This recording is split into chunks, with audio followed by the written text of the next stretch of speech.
Ya, kita akan masuk dalam doa ya. Mari kita berdoa. Bapak, kami bersyukur jika pagi hari ini kami kembali mendapatkan satu kesempatan yang indah untuk melengkapi serta memperkuat, memperteguh akan iman kami dengan pengetahuan firman-Mu yang kekal. Dan kami percaya bahwa setiap jalan hidup kami adalah jalan yang sudah Tuhan ubahkan, Tuhan perbarui, dan Tuhan sertai. Dan kami percaya bahwa hadirat Tuhan tidak pernah luntur, tidak pernah kusam atau layu. Kamilah yang seringkali kusam dan layu, seperti pohon yang kekal. Engkau adalah pohon kehidupan kami, dan kami adalah pohon-pohon yang seperti pohon arah yang harusnya dikutuk dan tidak mendapatkan satu buah dan satu kebaikan dalam hidup kami. Dan kami akan belajar seri teologi pohon ini yang berpusat pada Kristus, dan Engkau ajari kami dari awal sampai beberapa kali pertemuan ini. Tuhan berkati kami. Terima kasih Bapa, biarlah Roh Kudus menolong kami untuk bisa mengimplementasikan dan juga membuat kami menjadi penurut-penurut firman-Mu. Terima kasih Bapa, di dalam nama Tuhan Yesus kami serahkan doa kami ini. Amin. Oke, kita hari ini belajar tentang satu seri pengetahuan Allah ya. Teologia itu artinya pengetahuan Allah. Kita buka di dalam Kejadian pasal yang ketiga. Kejadian pasal ketiga itu adalah cerita tentang kejatuhan manusia. Ya, nanti kita akan pelajari pohon ara itu apa, pohon sendiri itu apa, dan nanti pohon zaitun juga ada berkaitan dengan Kristus sebagai pohon. Nah, di dalam Yesaya sebenarnya kalau kita perhatikan, Yesus itu bukan dipaku di kayu salib ya. Itu banyak orang keliru mengerti. Sebenarnya dia disalibkan itu di pohon. Disalibkan di pohon karena itu bentuknya tuh pohon cuman dipapas saja gitu ya. Cuman di trimming aja dan ditaruh. Jadi bukan kayu yang seperti mebel gitu kan, yang bagus. Yang kalau kita kan salib-salib kita itu kayunya kan kayu yang betul-betul dipernis gitu kan. Nah, waktu Tuhan Yesus nggak sama sekali. Itu kayu tuh sebenarnya utuh. Sebenarnya pohon itu. Ya, ini banyak pengetahuan-pengetahuan Alkitab kalau kita pelajari, kita mungkin kurang tepat ya, kurang tepat untuk membayangkan, mengimajinasikan itu. Nah, kita butuh yang saya lagi siapkan itu, mungkin saya nggak tahu kapan akan mengajar, visual theology. Ya, visual theology yang keluar sekarang digital theology ya, visual theology yang berkembang luar biasa, dan gambar-gambar itu membantu orang-orang sekarang ini semakin memperdekat ya akan kenyataan dan menggambarkan akan wujud kekekalan itu, termasuk keberadaan Allah, situasi sorga itu bisa digambarkan dengan gambaran-gambaran, dan apalagi sekarang AI itu sudah demikian maju ya, dan itu sangat sangat bagus sekali. Waktu saya lihat itu perkembangan bagaimana bentuknya malaikat yang dibuat AI itu, oh itu sangat mengagumkan. Dan keindahannya nanti itu jauh melebihi itu, jauh melebihi dari gambaran. Itu kan gambarannya. Nanti aslinya itu beda sekali. Antara kita lihat foto, kita lihat video dengan aslinya itu pasti beda. Walaupun mewakili ya sebagai bayangan. Taurat kan juga gitu kan. Taurat itu bayangan. Oke, kita lihat Kejadian pasal 3 tentang kejatuhan manusia. Nah, saya bacakan ayat 1 sampai 8. 1 sampai 8. Nah, kita akan melihat pada ayat yang ketujuh ya, 7-8. Nanti pusatnya 7-8. Saya bacakan ayat 1, bagaimana ceritanya pohon ara dan daun ara itu ada di Firdaus. Ya, tentang pohon ini ya. Nah, perhatikan di sini. Adapun ular ialah yang paling cerdik dari segala binatang di darat yang dijadikan Tuhan Allah. Ular itu berkata, berkomunikasi ya. Jadi bisa berkomunikasi antara dunia roh. Uh, Ular itu, malaikat-malaikat jatuh dalam dosa itu bisa berbicara dan berkomunikasi dengan manusia. Ini, ular itu berkata kepada perempuan itu, tentulah Allah berfirman. Nah, perhatikan, semua pohon. Nah, ini pohon, semua ini pohon baik. Pohon-pohon yang disediakan Tuhan dan boleh dimakan. Semua pohon dalam taman ini jangan kamu makan. Nah, Tuhan katakan boleh kamu makan, dibalik oleh setan, dan setan itu selalu membalik kata-kata ya. Ya, kita harus hati-hati. Kalau firman Tuhan itu dibalik-balik itu keahlian dari setan atau Lucifer atau antikristus, nanti sama, guru palsu, nabi palsu sama. Dikatakan jangan kamu makan buahnya. Bukan. Kan bertanya kan, jadi setan itu salah nggak? Nggak salah dia. Menyatakan kan pertanyaan. Benar nggak? Dia menguji sebenarnya. Lalu saat perempuan itu kepada ular itu, buah pohon-pohonan dalam taman ini boleh kami makan. Jadi semua pohon yang berbuah itu diperbolehkan dimakan. Tetapi tentang buah pohon yang ada di tengah-tengah taman, Allah berfirman, jangan kamu makan ataupun raba buah itu. Nanti kamu mati. Jadi pohon di tengah-tengah. Jadi di tengah-tengah itu ada sebenarnya ada dua pohon itu ya. Pohon pengetahuan baik dan buruk dan pohon kekal, pohon kehidupan. Nah, dikatakan di sini sekali-sekali kamu nggak akan mati. Ular itu berkata pada perempuan itu, bukan mati, kamu nggak akan mati. Dikatakan kebalik. Tetapi Allah mengetahui bahwa pada waktu kamu memakannya, matamu akan terbuka. Nah, tercelik. Dan kamu akan menjadi seperti Allah, seperti Allah. Ini dosa awal hukum Taurat pertama adalah jangan menyembah Allah lain, jangan memperilah dirimu atau segala sesuatu yang ada. Jadi jangan menjadikan Allah yang bukan Allah. Dikatakan kamu akan menjadi seperti Allah. Ini adalah dosa yang ada melekat di dalam seluruh natur kedagingan kita, kemanusiaan kita. Kita ingin dilayani, kita ingin menjadi pusat segala sesuatu, kita ingin ditinggikan, kita nggak mau kehilangan kekuasaan dan semuanya itu memberhalakan diri. Ya, apapun manusia itu akan jatuh di situ. Terus kemudian ayat yang keenam, perempuan itu melihat bahwa buah pohon itu baik untuk dimakan. Sedap kelihatannya, lagi pula pohon itu menarik hati. Jadi ada tiga. Dilihatnya, ya melihat pohon itu, buah itu baik satu. Sedap kelihatannya, dan ketika menarik hati. Nah ini jebakannya, menarik hati. Tuhan Yesus berkata tentang etika kerajaan Allah, itu berkaitan dengan hati, bukan dengan kelakuan-kelakuan semata yang terlihat, bukan, tapi berproduksi dan diproduksi oleh hati.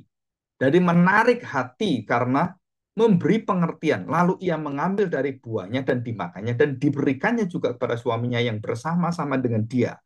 Dan suaminya pun memakannya. Nah ini ayat 7 ya. Apa yang terjadi? Maka terbukalah mata mereka berdua, bukan satu ya, berdua. Mereka tahu, nah ini, mereka tahu mereka dosa.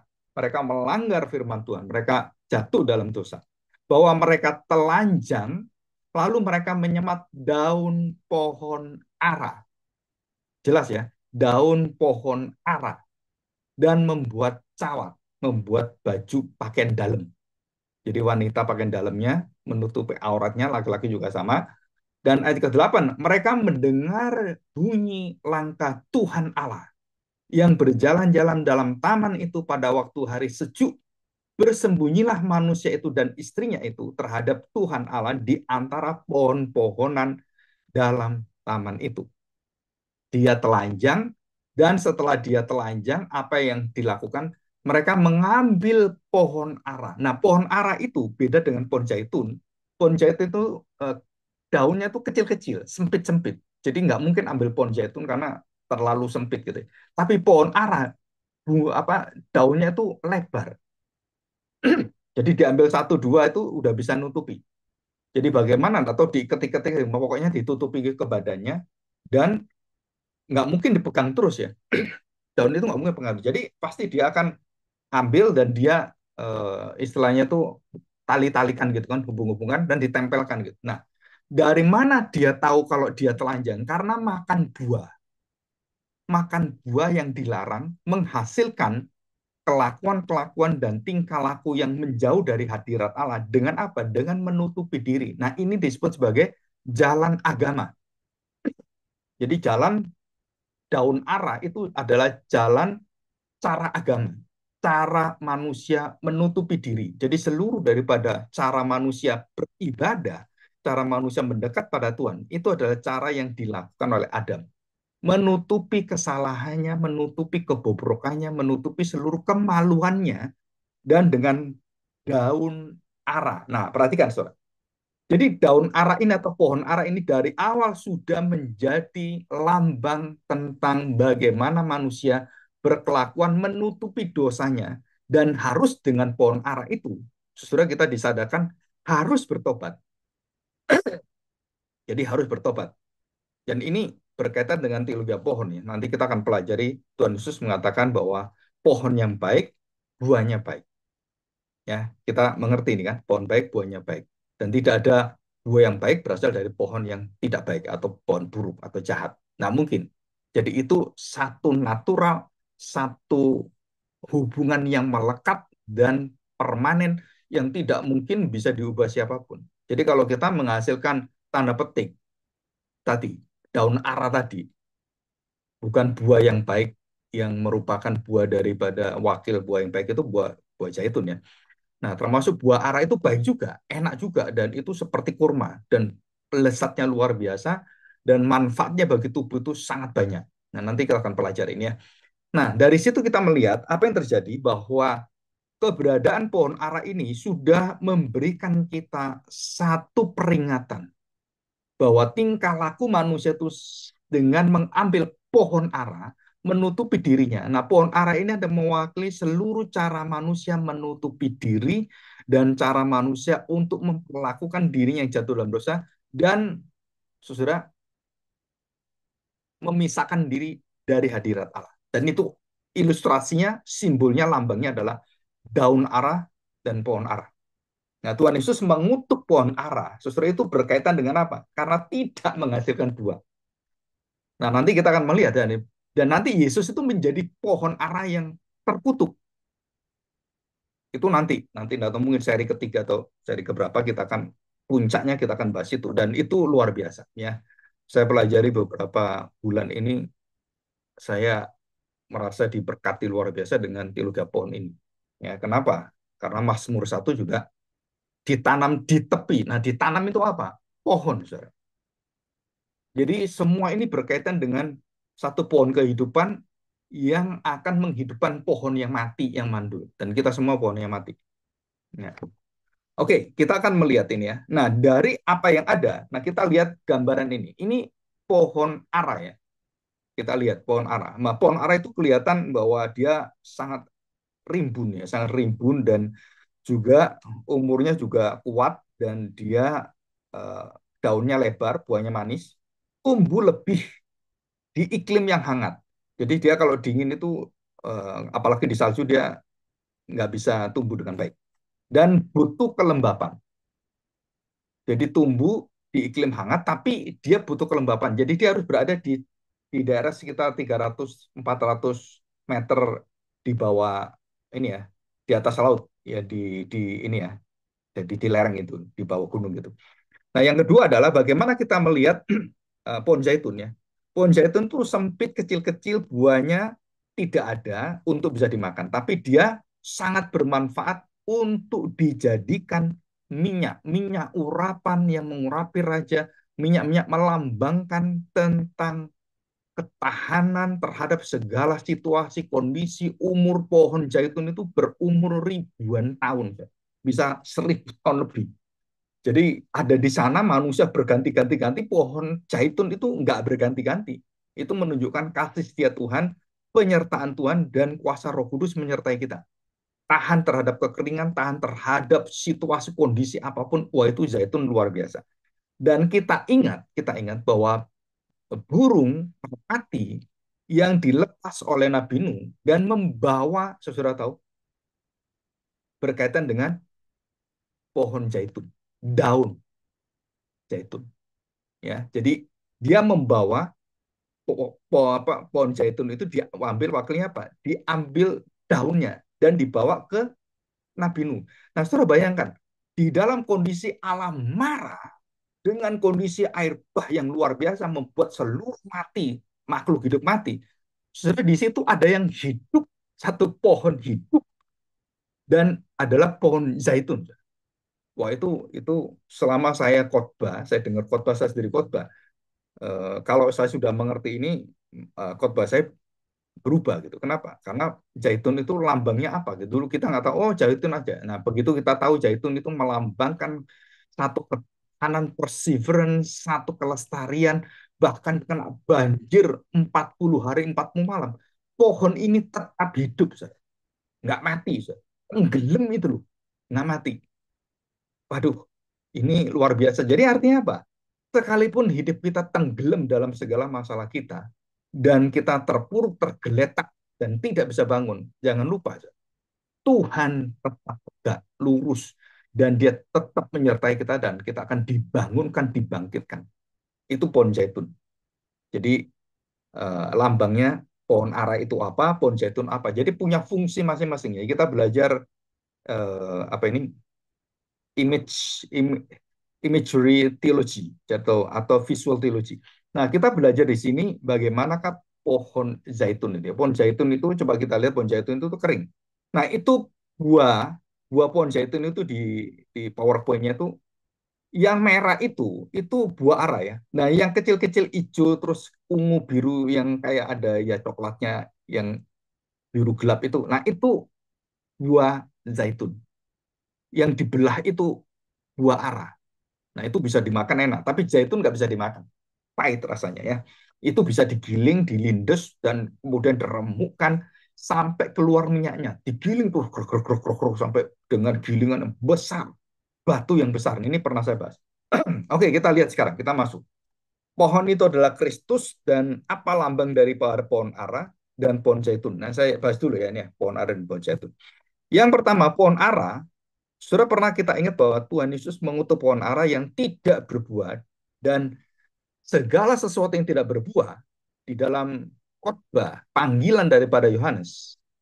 Ya, panggilan daripada Yohanes di dalam Matius pasal yang ketiga itu. Barang siapa yang tidak berbuah, ya dikatakan, barang siapa yang tidak berbuah, Matius pasal 3, 10. Kapak sudah tersedia pada akar pohon.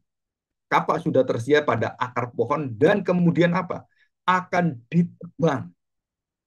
Yang tidak menghasilkan pohon ara itu akan ditebang. Ya, tidak dikatakan pohon zaitun ditebang. Nggak ada, so. Karena memang nggak bisa menghasilkan buah yang kita makan. Pohon zaitun itu karya Roh Kudus, tidak bisa ditebang, tidak bisa diputuskan. Nah, jadi pohon ara yang tidak berbuah berkaitan dengan apa? Dengan tidak menyalurkan berkat, tidak menghasilkan buah keselamatan, tidak menghasilkan buah iman. Nah, saudara, orang-orang seperti ini akan dibuang, ditebang, dan dikapak oleh Tuhan. Ya, dipotong oleh Tuhan, dan dibuang ke api neraka, dibuang ke api. Mewakili daripada bahwa orang-orang yang tidak menghasilkan buah, itu pasti binasa. Nah, bagaimana saya bisa menghasilkan buah? Bertobat. Jadi, pohon ara itu melambangkan pertobatan. Pertobatan sejati, lihatlah pohon ara salib Kristus. Itu artinya di situ. Setiap kita melihat pohon di mana Kristus disalib, sudah kita melihat bertobatlah, bertobatlah. Setiap kita lihat salib, bertobatlah, bertobatlah. Dan bertobatlah karena kerajaan Allah sudah dekat. Dan itu betul ya. Jadi Yohanes sudah melihat bagaimana Kristus akan disalibkan. Bagaimana dia akan digantung. Karena itu sudah diceritakan. Dan apalagi Tuhan Yesus menceritakan pada murid-muridnya dan murid-muridnya menceritakan pada Yohanes. Dan Yohanes tahu semua itu. Ya. Nah, saudara perhatikan, lambang daripada pertama lambang pohon ara adalah lambang kelimpahan, lambang penghasilan, lambang pemberkatan, kekayaan, kesejahteraan, kemakmuran. Nah, kalau kita ngerti dalam Ulangan pasal 8 ayat 7 dan 8, saudara coba kita baca ya, coba kita lihat. Ulangan pasal yang ke-8, saya bacakan ya. Tuhan memberkati bangsa Israel itu tidak terlepas dari buah ara, pohon ara. Ulangan pasal 8 ayat yang ke-8 ya, tadi ayat 7. Sebab pasal 8 ayat 7. Sebab Tuhan Allahmu membawa engkau masuk ke dalam negeri yang baik, suatu negeri dengan sungai, mata air dan danau yang keluar dari lembah-lembah dan gunung-gunung. Suatu negeri dengan gandum dan jelainya, dengan pohon anggur, pohon ara, dan pohon delima. Suatu negeri dengan pohon zaitun dan madunya. Surah, pohon ara, delima, zaitun disebut di sana semuanya. Ya, luar biasa ini. Dikatakan suatu negeri dengan gandum jelainya dan dengan pohon anggur yang pertama, pohon ara kedua, pohon delima yang ketiga, dan dengan suatu negeri dengan pohon zaitun dan madunya. Suatu negeri di mana engkau akan makan roti dan tidak usah berhemat, di mana engkau tidak akan kekurangan apapun. Kita makan itu tidak usah hemat-hemat seperti orang miskin. Aduh, ini dihematnya nanti ya supaya kita ya lapar-lapar sih nggak apa-apa. Yang penting itu ya kita bisa hidup gitu. Nah, saudara di tempat kerajaan Tuhan, di tempat tanah perjanjian, saudara, tidak ada orang yang seperti itu. Semua akan kenyang, puas, tapi tidak serakah. Ya, tidak boleh serakah. Dan tidak ada orang yang, aduh kurang makan, kurang puas. Nggak ada. Di tanah Kanaan itu, semua orang akan merasakan kepuasan luar biasa, makan, minum, dan kondisi semuanya tuh betul-betul sejahtera dan makmur. Nah, ini lambang dari pohon ara. Dan kita tahu jelas ya, suatu negeri di mana engkau makan roti dengan tidak usah berhemat, di mana engkau tidak akan kekurangan apapun, suatu negeri yang batunya mengandung besi dan dari gunungnya akan kau gali tembaga. Arti tembaga itu emas juga di sana. Nah, saudara, di mana orang-orang Israel itu diberikan, itu betul di daerah, seluruh daerah di Saudi, negara Arab, saudara. Itu tembaga, lambang, itu semua kaya sekali. Nah, itu diberikan Tuhan kepada Israel sebenarnya. Bukannya Israel itu yang kecil ya. Israel itu diberikan seluruh semenanjung itu diberikan Tuhan kepada Israel, dikuasai oleh Israel. Dan sekarang Israel belum menguasai, dikuasai oleh negara-negara seperti Irak, Iran, dan semuanya. Nah, di akhir zaman, itu akan dikembalikan Tuhan dan dikendalikan serta dikuasai oleh Israel. Nah, Israel di sini, saudara, bukan Israel secara fisik ya, tapi Israel adalah anak-anak Tuhan yang betul-betul menaklukkan dunia dan diberi kuasa itu. Oke, kita lanjutkan sekarang. Nah, saudara, secara lambang tadi lambang pertobatan, lambang kesadaran diri, dan lambang penghakiman itu juga melambangkan kekayaan, kesejahteraan, kemakmuran. Negeri yang berlimpah dengan susu dan madu dan pohon-pohon anggur delima, pohon ara, pohon zaitun, dan madu. Nah, surah madu itu penting sekali. Kenapa? Surah kalau minum obat apapun jangan pakai gula putih. Pakailah madu. Jadi yang manis itu ganti dengan madu. Dan itu bukan mendatangkan penyakit. Itu malah menghentikan, mencegah penyakit. Dan itu madu. Ya orang Israel dikasih madu nggak akan aku berikan berlimpah susu dan gula. Nggak ada. Dan Tuhan tahu kesehatan. Tuhan mengerti menyehatkan bangsanya. Dia nggak kasih gula, glukosa, nggak. Dia kasih itu apa? Dia kasih madu. Ya, jadi kalau Tuhan kasih madu, saudara jangan jangan minum banyak gula ya. Banyaklah minum madu dan jangan kelebihan setiap hari minum madu ya itu juga nggak baik. Ya, ya. Jadi harus tahu bagaimana menakar. Nah, ajakan pertobatan dan yang terakhir, saudara, setelah kita melihat penghakiman, bagaimana kita harus mengerti pertobatan dan kalau kita bertobat dan kita sungguh-sungguh bersama dengan Tuhan, kita disejahterakan, diberi kekayaan, kemakmuran, limpah dengan susu madu, dan kita tidak pernah kekurangan dan tidak pernah kita makan itu makan dengan ditahan-tahan. Dan ini ajakan pertobatan, peringatan bahwa harus ada buah. Maka saudara beberapa gereja-gereja yang kita lihat, oh kalau orang-orang gereja itu, orang Kristen itu harus ya minimal bisa makan, minimal tidak ngemis. Nah, saudara itu betul secara iman Kristen. Dan kita akan dilimpahi, betul kita akan dilimpahi. Tapi kelimpahan itu bukan untuk diri kita. Jadi bukan untuk kita beli private jet, terus beli kemudian yang rumah yang mewah-mewah seperti itu. Enggak. Kalau orang-orang di dalam Tuhan diberi kekayaan yang luar biasa, dia tidak akan memperkaya diri untuk menyolek diri, menyolek ya, mempersolek diri, dan kemudian flexing. Enggak mungkin. Enggak ada itu. Orang-orang Kristen sejati kalau dia diberi kelimpahan berkat itu pasti akan disalurkan dengan limpah. Jangankan orang Kristen, Chosen Fat aja, terus kemudian Liu Teua dan Andy Lau itu hidupnya hampir sebagian hidupnya kekayaannya itu diberikan untuk menolong orang lain. Nah kalau mereka bisa, apalagi orang Kristen, kan kita malu ini. Buahnya apa? Lah kok orang-orang yang Buddhism seperti kok yang bisa ngerti ya? Kok kita ini di gereja, aduh, ngirit-ngirit, hemat-hemat. Tapi kalau dengan Tuhan, nggak mau obral. Kalau dengan Tuhan, kita nahan. Tapi kalau dengan anak, wah kita itu obral luar biasa. Saudara, saudara harus bertobat seperti itu. Kenapa? Dahulukan kerajaan Allah. Walaupun kita tahu bahwa kerajaan Allah itu kepentingan kerajaan Allah bukan hanya kepentingan contohnya dalam pelayanan gitu. Tapi segala sesuatu yang sudah Tuhan berkati, saudara, jangan menahan berkat untuk berkat-berkat yang lebih besar. Nah, ini istilah saya yang terbaru ya. Jangan menahan berkat jika berkat itu mengalir dalam diri kita dan kita pusatkan pada diri kita, untuk keluarga kita saja. Saudara, berkat yang lebih besar itu akan Tuhan tahan karena kita tidak bisa mengatur berkat untuk kerajaan Allah. Jadi kerajaan Allah bukan keluarga kita saja.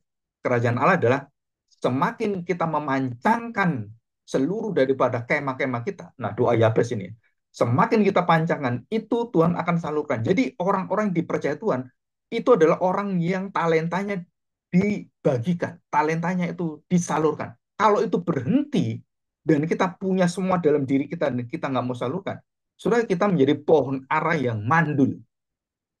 Ya, kita akan mati. Jadi garam yang kehilangan asinnya, terang yang menjadi gelap. Nah, itu pohon ara yang tidak berbuah. Ya, itulah yang disebut. Oke, sekarang kita lihat pohon zaitun. Ya, pohon zaitun. Nah, tadi kita lihat di dalam Kejadian pasal 8. Coba kita baca ya. Kejadian pasal 8 supaya kita bisa belajar dan kita bisa melihat bagaimanakah Nuh waktu itu ya, merpati itu kembali. Dikatakan ayat yang ke-11. Pada hari keberapa ini ya? Pada waktu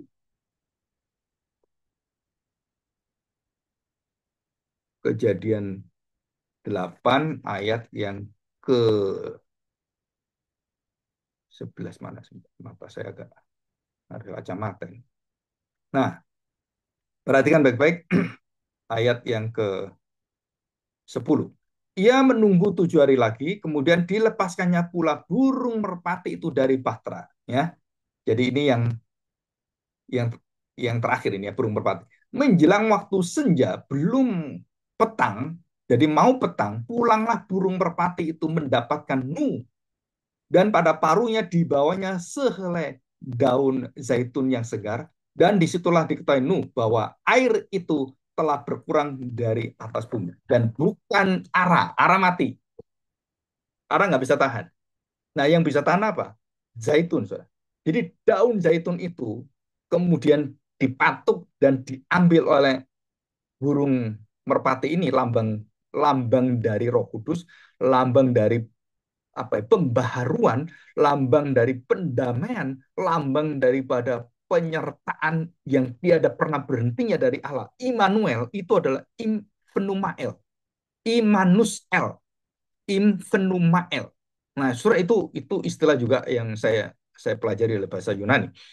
Jadi pneuma itu adalah Roh Kudus. Di dalam Roh Kudus kita hidup, kita diperbarui, kita dipulihkan, kita direstorasi, dan dikatakan di sini burung merpati itu membawa zaitun. Burung merpati lambang zaitun, terus lambang Roh Kudus, zaitun juga lambang kekuatan keberadaan Roh Kudus yang tinggal dalam hidup kita.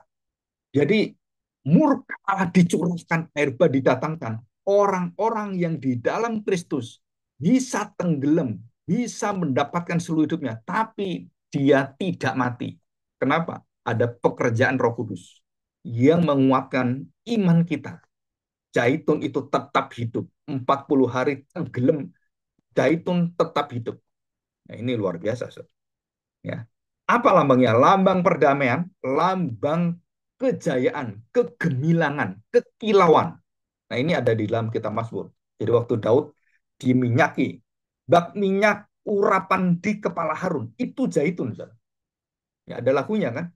Dari kepala Harun ke janggut turun, terus ke jubahnya. Nah, itu. Ya, raja itu kan diurapi seperti imam juga sama.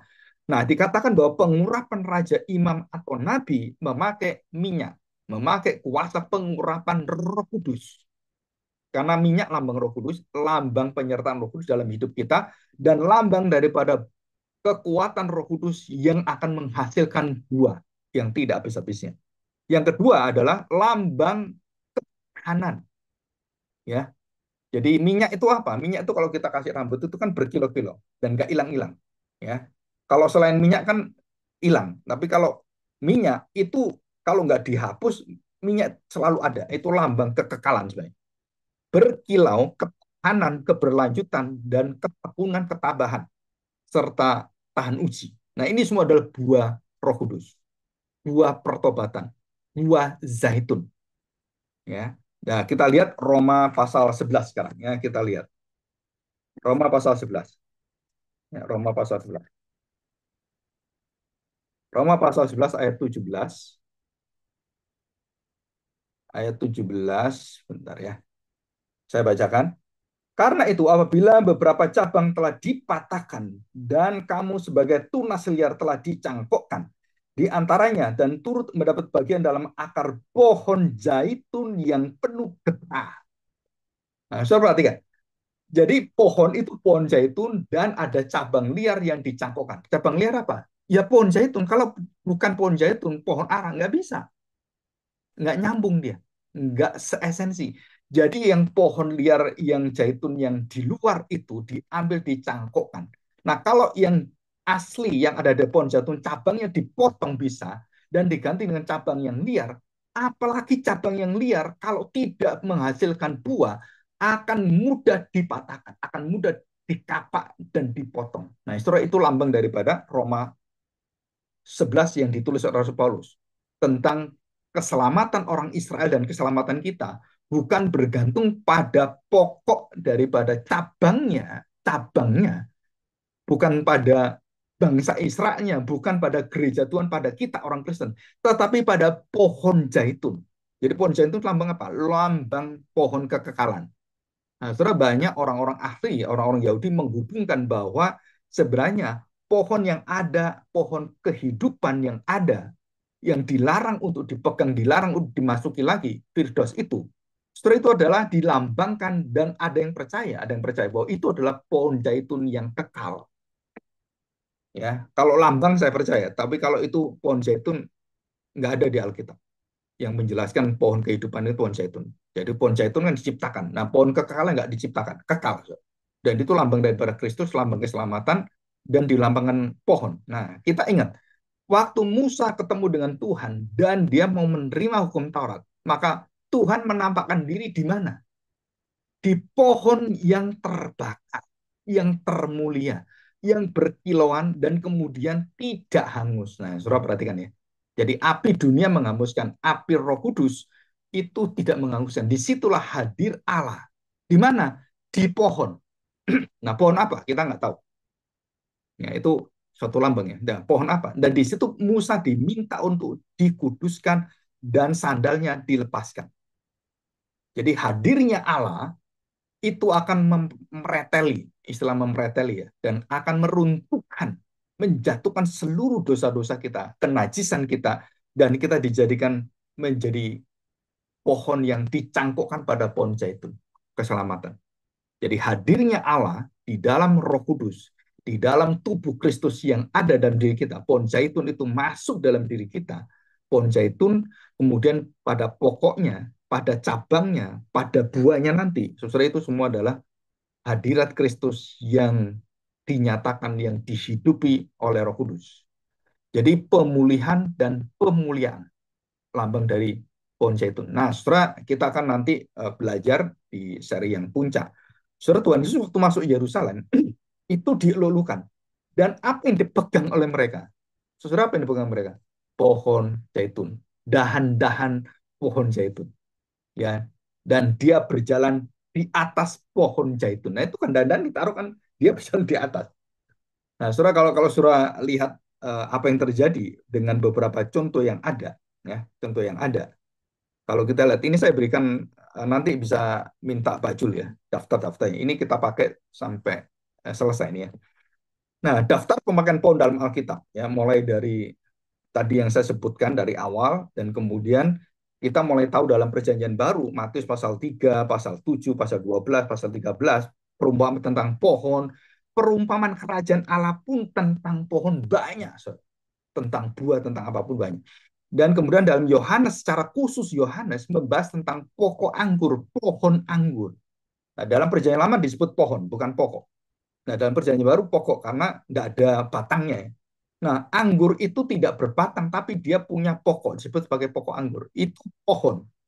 Anggur itu bukan bukan apa ya, bukan tumbuhan merayap, bukan. Jadi itu pohon, pohon tapi yang merayap. Oh ya, Wahyu pasal 2 sampai pasal yang seterusnya ada tentang pohon ya. baik itu pohon kehidupan dan lain-lain. Terus Kejadian pasal 1 juga mulai adanya pohon itu pasal 29 dan daun pohon ara itu tadi saya baca gitu ya. Udah tahu dan kemudian saudara masih ingat bahwa Yusuf dengan juru minuman itu mendapatkan visi penglihatan tentang pohon. Ya, apalagi dalam Yesaya. Nah, ini kita punya waktu yang mungkin suatu hari kita bahas tentang Yesaya melihat pohon itu. Dan Yesaya begitu banyak tentang pohon. Begitu banyak Yesaya. Dan bukan hanya Yesaya, juga ada Mazmur yang banyak sekali memperlihatkan kita tentang keberadaan Allah yang dilambangkan dalam pohon itu. Nah, pohon itu kehadirannya Allah bersama dengan kita. Mazmur, Yeremia juga sama, Yeskel juga sama. Dan Daniel juga sama. Ya, itu rentetan yang selanjutnya. Kita lihat PowerPoint-nya itu ada di sana. Ya. Oke, sekarang kita masuk ke dalam yang poin terakhir. Nah, kita lihat teologi pohon pokok Kristus. Ya, pada PowerPoint yang ke-8. Ya, pohon atau pokok anggur. Ya, pohon atau pokok anggur. Setelah kita bahas yang teologi pohon dulu. Ya, yang hari ini kita sampai di sini. Coba kau sudah perhatikan baik-baik. Tadi kita sudah mengenal pohon ara dengan pohon zaitun. Maknanya apa, lambangnya apa, kita sudah tahu. Jadi begitu ngomong pohon ara, saudara itu tentang pertobatan, tentang penghakiman, dan tentang bagaimana orang Kristen menghasilkan buah. Dan Matius pasal yang ketiga, ya, Matius pasal ketiga, ayat 9-10 ya. Coba kita lihat pasal 3 ayat yang ke-8. Nah, saudara perhatikan. Sebelum Rasul apa Yohanes Baptis ya, sebelum Yohanes Membaptis memberitakan tentang penghakiman, saudara dikatakan di sini tentang kehidupan yang dibenci oleh Tuhan. Apa kehidupan yang dibenci oleh Tuhan adalah ayat yang ketujuh. Tetapi waktu ia melihat banyak orang Farisi dan orang Saduki datang untuk dibaptis, berkatalah ia kepada mereka. Nah, bukan orang banyak, kepada mereka. Ditujukan penghakimannya kepada siapa? Orang Farisi dan Saduki. Mereka datang bertobat, tapi Tuhan memberitakan pada Yohanes, ini orang-orang ini munafik sekali. Dan ditunjuk oleh Yohanes, hai kamu keturunan ular, siapakah yang mengatakan pada kamu bahwa kamu dapat melarikan diri dari murka Allah yang akan datang? Itu ayat yang ketujuh. Nah, kemudian mengapa mereka dikutuk? Karena ayat ke-8 kesimpulannya. Jadi mereka dikutuk kenapa? Karena tidak menghasilkan buah. Jadi hasilkanlah buah yang sesuai dengan pertobatan. Inilah mengapa pohon ara. Pohon yang tidak mungkin tidak berbuah. Kalau sampai tidak berbuah, pohon itu akan mati ditebang dan tidak ada gunanya. 9. Dan janganlah mengira bahwa kamu dapat berkata dalam hatimu, Abraham adalah bapak kami. Duh, saya kan orang Kristen. Saya kan sudah beribadah. Saya kan KTP saya Kristen. Saya sudah percaya pada Tuhan Yesus. Saya sudah mengakui Yesus juru selamat saya. Saya sudah dibaptis dan banyak sabar. Dan saya mendermakan uang saya, mempersembahkan uang saya. Saya memberikan perpuluhan, bukan hanya perpuluhan. Saya pernah memberikan penghasilan saya itu. Seluruh penghasilan saya berikan pada Tuhan. Saya bersaksi untuk Tuhan begitu banyak sampai saya memberi diri saya, bahkan saya mau mati, dipenggal, dibakar, digergaji, saya rela untuk Tuhan. Saudara, tetapi kalau kamu tidak menghasilkan buah, apapun yang kamu lakukan, yang sepertinya baik, itu munafik. Itu kepalsuan semua. Wah, kita kaget ya. Kenapa kok bisa seperti itu? Nah, di sini kita melihat di sini ya. Dan janganlah mengira bahwa kamu dapat berkata dalam hatimu, Abraham adalah bapak kami. Jadi jaminan, karena aku berkata kepadamu, Allah dapat menjadikan anak-anak bagi Abraham dari batu-batu ini. Kapak sudah tersedia pada akar pohon, bukan pada cabangnya. Dikatakan oleh Yohanes Pembaptis, akar pohon dari akarnya. Kita nggak mungkin memotong pohon itu akarnya, nggak mungkin karena di dalam tanah. Tapi Allah itu bisa. Allah bisa tahu apa yang dalam hatimu, kebusukanmu, kedengkianmu, dendammu, kebencianmu, dan dosa yang tersembunyi lebih dalamnya di dalam hati yang terdalam. Hatinya hati gitu kan. Yang kamu simpen itu ditongkel oleh Tuhan, ditebang oleh Tuhan. Nah, dikatakan di sini, Ya, dikatakan ya kapak sudah tersedia berakar pohon dan setiap pohon yang tidak menghasilkan buah yang baik pasti ditebang dan dibuang dalam api. Aku membaptis kamu dengan air sebagai tanda pertobatan. Itu tidak bisa menjamin kamu orang-orang yang menghasilkan buah. Ya, tetapi yang datang kemudian daripadaku lebih berkuasa daripadaku, dan aku tidak layak melepaskan kasutnya. Ia akan membaptis kamu dengan Roh Kudus dan dengan api. Nah, ini sudah pernah saya bahas, baptisan api itu baptis pengujian, baptisan memperkokoh iman kita dan menghakimi kita. Ya, itu api ya sebenarnya. Tapi orang jarang bahas ini. Oke, kita lihat sekarang. Jadi Yohanes Pembaptis menyampaikan Injil yang membuka akan perdamaian, yang membuka akan seluruh orang bisa masuk dalam kehidupan yang kekal, kebahagiaan yang kekal. Saudara, itu apa? Itu adalah pertobatan yang sejati. Memperingatkan bahwa kapak itu tersedia. Dan saudara ingat, begitu kita jatuh dalam dosa, kita mulai terbawa arus terus mengikuti dunia. Saudara lihat, kapak yang ada itu masih dipasang oleh Tuhan. Tangan Tuhan itu mengacungkan tangan untuk menghantam Sodom Gomora, menghantam Babel. Itu masih ada, saudara. Bukan berhenti. Jadi kalau kita tetap terus-terus seperti itu, Ananis dan Safira langsung dibinasakan Roh Kudus. Dan Tuhan masih menyatakan penghakiman langsung dan penghakiman akhir zaman itu masih berjalan. Jadi pohon yang tidak berbuah atau tidak menghasilkan buah dan buah apa yang dihasilkan buruk itu ditebang, dibakar. Yesus mengulangi peringatan itu berkali-kali. Ya, dia mengatakan tentang pohon, perumpamaan kerajaan tentang pohon. Pohon dikenal dari buah yang dihasilkannya. Pohon yang baik menghasilkan buah yang baik, pohon yang buruk menghasilkan buah yang buruk, dan pohon yang buruk ditakdirkan, diputuskan, ditetapkan untuk dibakar dengan api. Nah, saudara, istilah kapak adalah istilah penghakiman akhir. Yahweh, Allah akan menggunakan Asyur sebagai tongkat dan kapaknya untuk menghancurkan dan meruntuhkan, menghancurkan dan menebang hutan Yehuda, kebanggaan Yehuda, pertahanan Yehuda, ketahanan Yehuda itu akan diruntuhkan oleh Tuhan karena kamu membelakangi aku. Maka Tuhan memakai kapaknya. Itu apa kapaknya? Kekuatan militer yang ada yang dipegang oleh bangsa Asyur yang luar biasa itu Tuhan gunakan sebagai kapaknya untuk menghantam orang Israel. Dan termasuk sekarang, Hamas digunakan Tuhan untuk menghantam orang Israel. Itu supaya Israel bertobat.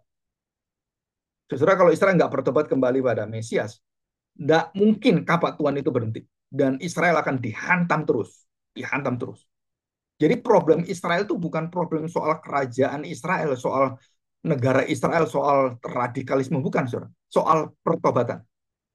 Kalau Israel tidak bertobat dan Tuhan tunggu terus dan kapaknya itu masih terus berproses dan begitu dia bertobat, saudara, itu seluruh negara yang ada, semenanjung yang ada dari ujung utara sampai selatan, selatan sampai utara, itu semua akan diberikan Tuhan pada Israel. Dan kenapa Israel sampai sekarang nggak bisa apa-apa dan menjadi negara terkecil? Karena dia tidak mengakui Mesias. Itu jawabannya. Itu Alkitabiah. Jadi jangan kita membela Israel kalau dia tidak percaya pada Kristus. Karena dia akan dihajar habis terus. Nah, saudara, ini menyedihkan sekali. Maka Rasul Paulus menangis dan ingin terkutuk supaya Israel bisa percaya Mesias.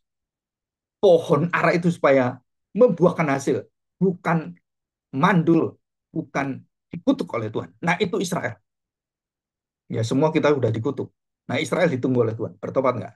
Dan kita percaya, tadi pohon zaitun nih, di dalam seluruh tenggelamnya bangsa Israel, Tuhan tetap menghidupkan tunas tunggul dari Isai. Nah, saudara, kita harus tahu ini. Jadi Israel itu mau tidak mau, saudara, sebagai bangsa terpilih tidak akan dibuang oleh Tuhan sama sekali. Tapi orang-orang yang tersisa itulah yang akan bergabung dengan semua orang Israel sejati, gereja Tuhan, orang percaya, orang Kristen, dan orang Israel secara keturunannya Abraham itu juga diberikan kesempatan Tuhan untuk kembali. Saudara, ini berkaitan dengan penghakiman Tuhan. Jadi Tuhan itu menggunakan Babilonia, menggunakan Mesir sampai diperbudak ratusan tahun, saudara, itu untuk apa, saudara? Untuk menggembleng supaya bangsa Israel tahu bahwa akulah Tuhan Allahmu. Kamu menderita semua itu bukan salahku, itu salahnya Mesir, salahnya Fir'aun, bukan salahku. Tapi aku menunjukkan di dalam dosa-dosa manusia ini yang mengekang engkau, yang memperkerjakan engkau, memperodi engkau, saudara. Dikatakan oleh Tuhan, aku akan membebaskan engkau. Dan ini sudah dinubuatkan, sudah diberitakan kepada Abraham bahwa keturunanmu akan menjadi budak. Saudara, Tuhan itu seperti apa ya, sutradara dan autor, penulis, juga dia yang menjalani, dia yang melengkapi, dia alfa dan omeganya seluruh kehidupan manusia dan alam semesta ini. Akulah alfa dan omega. Dan dia tahu semua ini akan terjadi, apa-apa semua terjadi. Akhir zaman pun dalam kitab Wahyu sudah diberitahu semua apa yang terjadi. Maka kita bersyukur kita bisa belajar hal ini. Bersyukur kenapa? Karena kita diajar untuk melihat ke depan bagaimana kita mempersiapkan diri, berjaga-jaga, dan waspada, dan menguduskan hidup kita dengan sungguh-sungguh. Kalau itu sampai nggak terjadi, saudara, kita akan dikapak oleh Tuhan.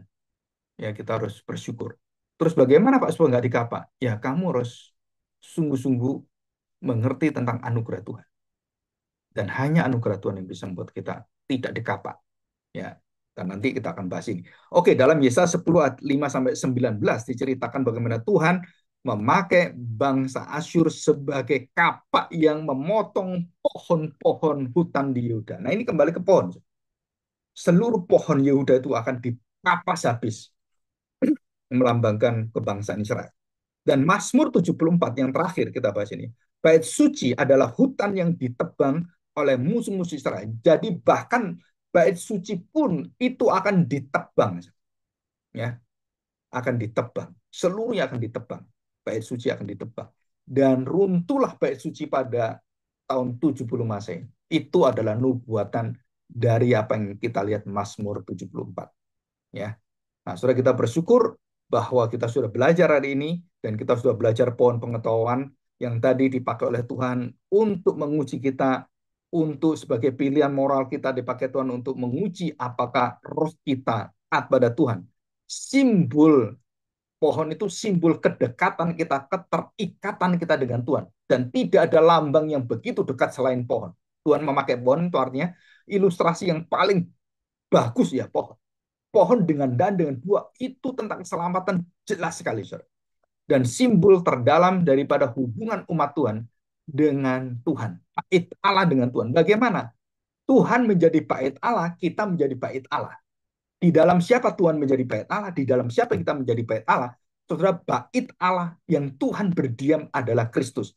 Bait kita yang berdiam adalah Kristus di dalam Kristus. Jadi baik bait manusia, bait Allah, itu bait Kristus. Pohonnya itu Kristus. Pohon yang busuk, pohon yang dikutuk dengan pohon kekalahan Allah, itu di dalam pohon Kristus yang disalib itu. Dan menjadikan kita punya pohon kehidupan yang kekal. Ini adalah kesimpulan dari hari ini. Ya, mari kita berdoa, kita bersyukur kepada Tuhan. Bapa yang baik, kami bersyukur di hadapan-Mu. Kami mohon pertolongan daripada Engkau, supaya kami diberikan berkat yang berkelimpahan, dan kami bisa mengenal akan seluruh kehidupan kami. Sehingga apa yang kami alami, yang kami kerjakan, seluruh daripada kebaikan Tuhan yang mengalir, dan kami sudah melihat dengan jelas bahwa apa yang kami terima, apa yang kami alami, Tuhan, kami tahu bahwa kami adalah pohon yang harusnya dikutuk, pohon yang tidak bisa menghasilkan buah. Dan hanya Engkaulah sebagai pohon keselamatan, pokok keselamatan kami. Tuhan, kami bersyukur karena kami melihat bagaimana perlindungan Tuhan, penjagaan Tuhan, Tuhan mengendalikan seluruh dunia ini, dan Tuhan memakai siapapun, keadaan apapun, baik buruk, baik, Engkau kendalikan untuk mendatangkan suatu kekuasaan, keadilan dalam hidup kami. Terima kasih Bapa, kami bersyukur dan berkatilah seluruh hidup kami hari ini, dan sampai kami bertemu dengan Engkau. Di dalam nama Tuhan Yesus, kami serahkan doa kami ini. Amin.